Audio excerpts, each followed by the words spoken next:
If the plan doesn't work, change the plan and keep on going. Hi, I'm Creative Katie, Karen Burchill. Welcome to my channel. And I'm going to show you that even when you have a plan, that doesn't guarantee success. I'm starting with the gel print and this pansy napkin. I love the way the colors worked. There's some printing on there that's the color of the pansies. I'm thinking this is going to work. So I'm taking this gel print and I want a little bit, it needs to fit the size of my 7 by 10 art journal page. So I'm just kind of cutting some of the excess off. I like that yellow. It works well with the yellow pansies. And I'm spending a lot of time manipulating the gel print to get those colors where I want them to best showcase the focal image, the pansy napkin. There we have a lot of that yellow at the top. We can overlap it this way. So I'm manipulating the gel print, even though I'm using it as an Insta background or a jumpstart background. I just want to ensure that everything is where I want it. So now that I have a plan for the background, I'm putting a coat of gel medium down here and pressing it so I have good adhesion. Using a bone folder, checking to make sure that everything is perfectly adhered. I'm cutting off this white excess, and you'll see that I've put all the yellow together. I want that more in the center. I thought it looked best with the pansy focal image that I'm going with. Or I thought I was going with. You've seen the picture on the front. So I'm just making sure I've got good adhesion, then flip it over and I'm cutting off the excess. Adding gel medium where I obviously failed to put it. So I'm adding, there's a little bit of white here where the yellow isn't, and I'm taking some Naples yellow, which is the color that was on the gel print, and just adding it to a few places. I'm tweaking the background. So I've used the gel print as the jumping off point. It's established my color scheme. I'm just going to do the same with a little bit of gesso.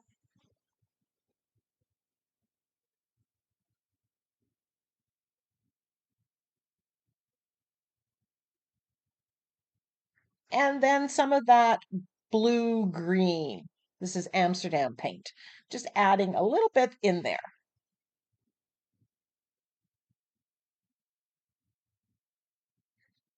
And whether it's a gel print or a scrapbook page, you can always tweak the colors to go with where you're going with the page or the colors that you want.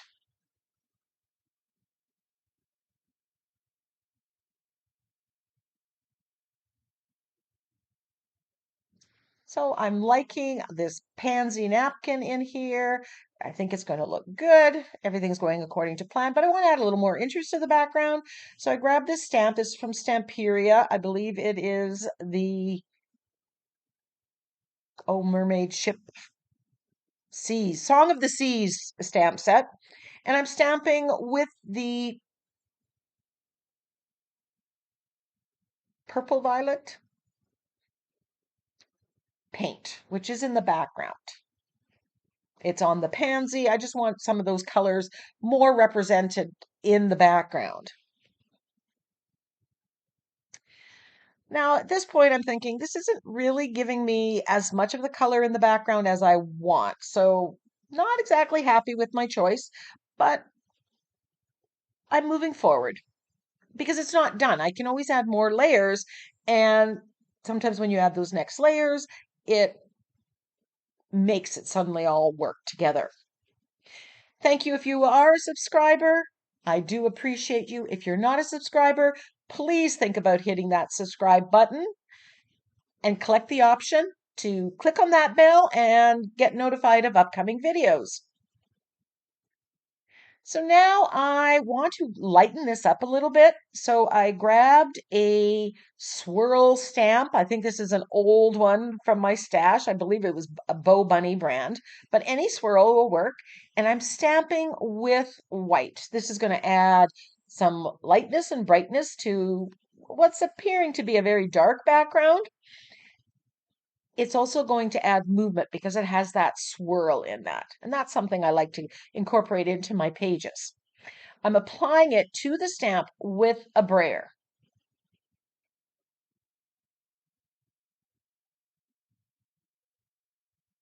When I use acrylic paint with my stamps, I always make sure I wash the stamps right away.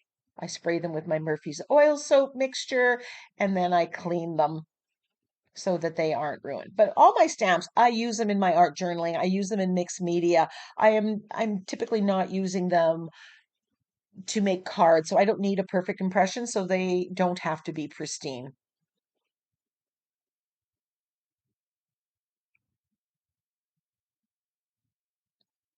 I'm liking how this is brightening the page. As much as I wasn't really impressed with the previous stamping, with the Songs of the Sea stamp, this one, I like it. It's doing exactly what I wanted it to do, or what I thought it could do.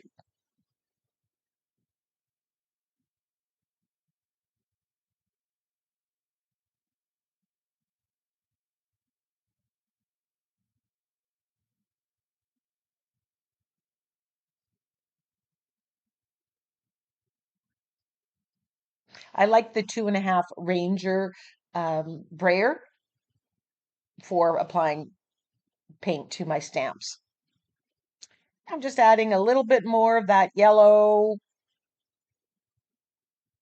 As you go, and the page is being realized, you might see places where you want to tweak it.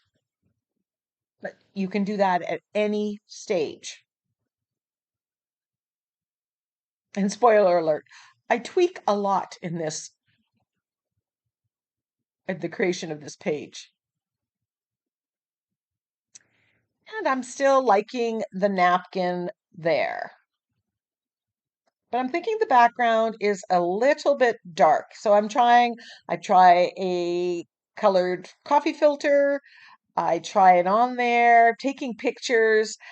I don't know how it's going to work. I pull out this gel print, and I think that actually works better on that. And I am not sure right now that the focal point I picked will work on the background that has evolved. So I'm edging it with black right now to frame it and maybe help me get an idea of which way I want to go.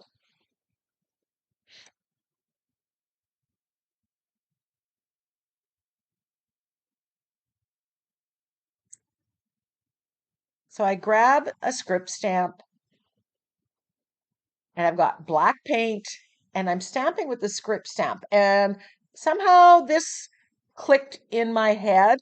This made a big difference, and suddenly was like, okay, I am now happy with the background. I still don't know if that focal image is going to go because it's so dark. Well, when in doubt, just keep adding more layers. So now I'm used the center of this flower stencil, and I'm adding some dot stamps. It's a little bit more um, noticeable than that first stamping I did with the same color, and I'm liking that a little bit more. But as I go, the background gets a little bit darker. You can see there, I've already pulled out another focal image. I was playing with ideas. I really don't know what I'm going to do at this stage. I'm not happy with how the focal image is going to go on here. The background isn't what I had in mind. So I'm struggling, but I'm just moving forward. If plan A doesn't work, there are 25 more letters in the alphabet, right? So I like the motion. I like so much about this background. It's just seems to be a disconnect with the focal image that I initially thought. So I grabbed my Fisker's circle template and I'm drawing circles. This is a white Stabilo, and I'm just going to draw some circles on here. This is going to add some weight to the focal image, add some more interest to the background. And who am I kidding? I just didn't know what I wanted to do, so it's like, okay, just keep moving forward.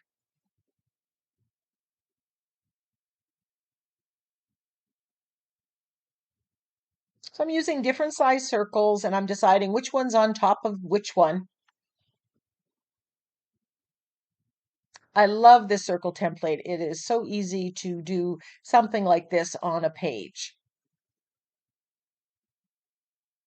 If you don't like circles, you could use a different shape.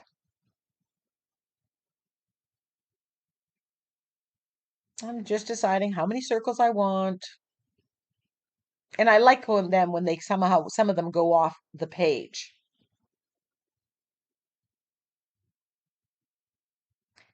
So at this point, I decided, forget about the focal image, just concentrate on getting a nice background. You'll figure it out. So here I'm taking white acrylic paint on my angle brush and I am adding highlights around the bubbles. This is lightening that page because it was getting dark again and makes these look like bubbles. And this made me happy.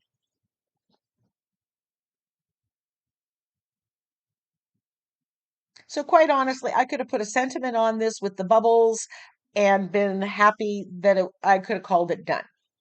I don't, but this made me very, very happy. It just kind of put everything together.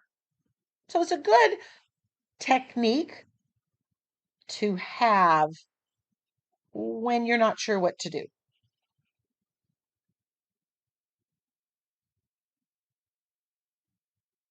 And it's pretty easy to accomplish. So I'm using the acrylic paint because I like working with products that are permanent.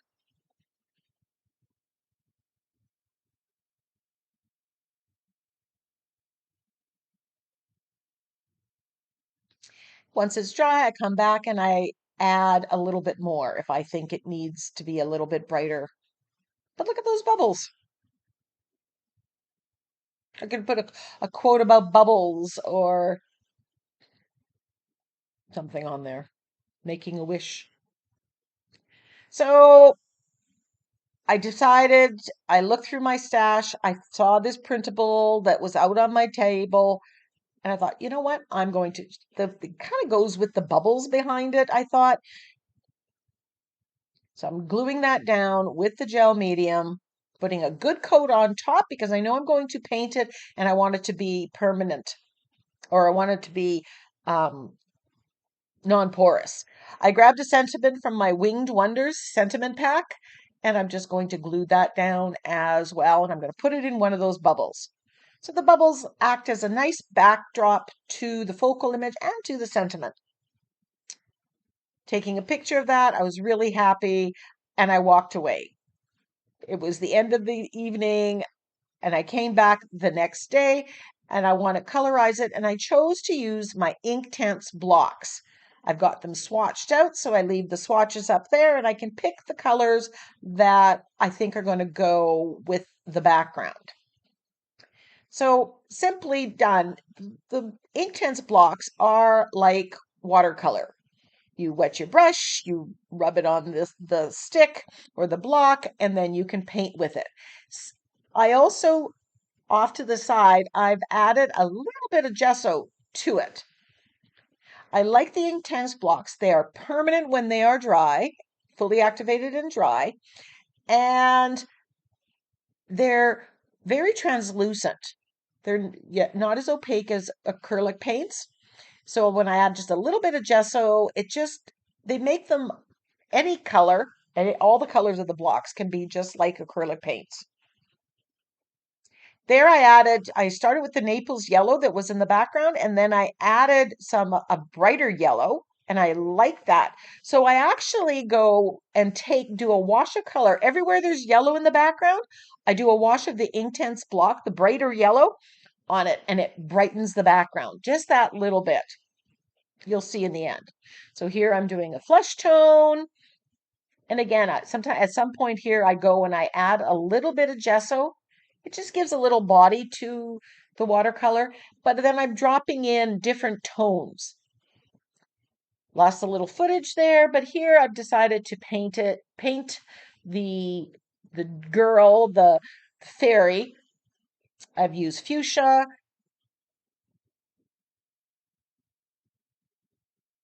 and then I'm adding a little bit of blue to make it a little purple. I've decided that I'm going to paint the wings the pink color as well. So I wanted a little bit of variation there.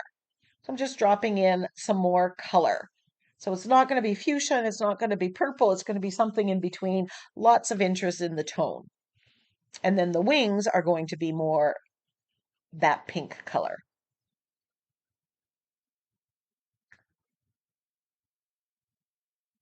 So all I'm doing, I've got a little bit of gesso on my brush and I get some of the pigment off of the block, and then I paint with it. That's all I'm doing. Sometimes I do mix it up a little bit on my craft mat. Sometimes I go right from the block to the page. I like the blocks because I have the set of 72.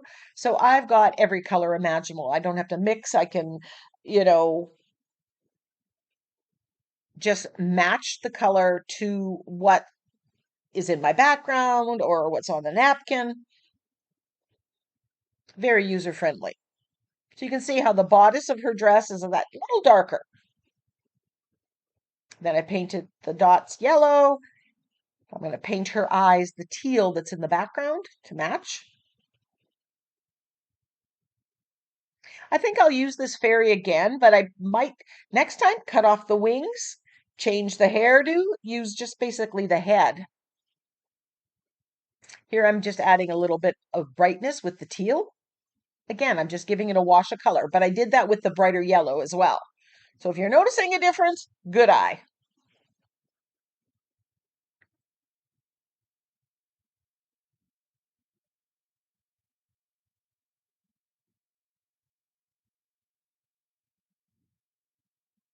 So this is definitely plan B. My focal image, I've changed. I had to respond to what was happening. It wasn't working, or I just wasn't confident that it was going to work. And that's okay. It would have been okay to just leave that background and let it sit till I found the perfect focal image if I didn't find one. Here I'm taking the angle brush and I am shading. This brings everything to life. When you shade and add highlights, it just takes your project to the next level, I think. So I'm shading around the wings and her hair and her body. But right now I'm on the printable. I'm shading on the printable. And in a few, you're going to see me shade beside the printable on the background.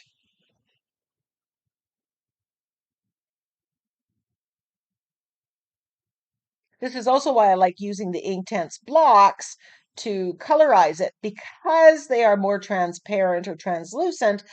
They don't hide the lines underneath. So when it comes to shading, it's a whole lot easier for me. I don't have to guess where to put it because I'm just using what's on the printable or what was on the stamp. So here I'm shading on the background beside the printable. And the combination of the two really makes that focal image stand out from the background.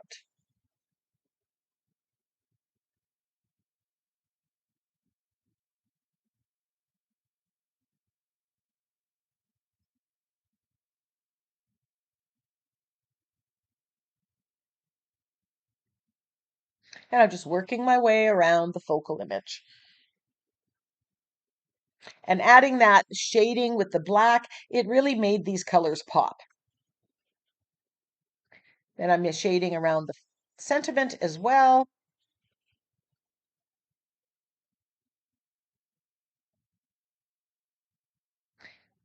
Grab my fine line applicator and I'm going to add some gold line work to the crown or tiara on the fairy.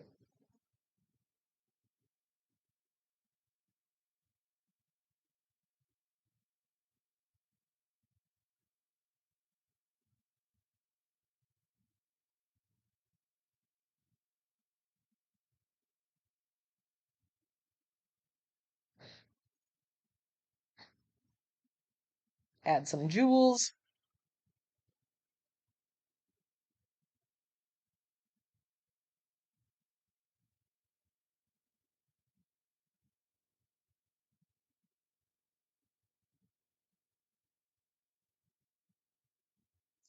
And then I'm shading with black on the outside of the circle. The inside I highlight it with the white, and now I'm going around, and that really made these bubbles pop. You can see some of the bubbles that didn't have that I hadn't done it yet. It just made a big, big difference. Then I grab my black fine line applicator bottle. This is just thinned acrylic paint that I put in the bottle, and I'm just kind of outlining the page, little sketchy mark. Now I want to splatter with gold, which is going to show up really well with the darker background. I love it right now. I hope you love it too. So it wasn't where I wanted to go, but I did end up in a great place. Here I'm giving it a wash of gold on her hair.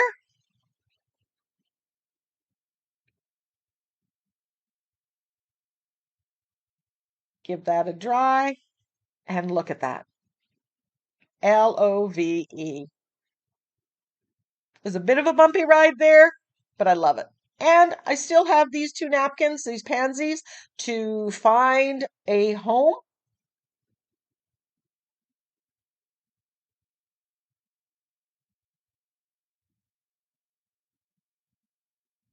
But that'll be a project for another day.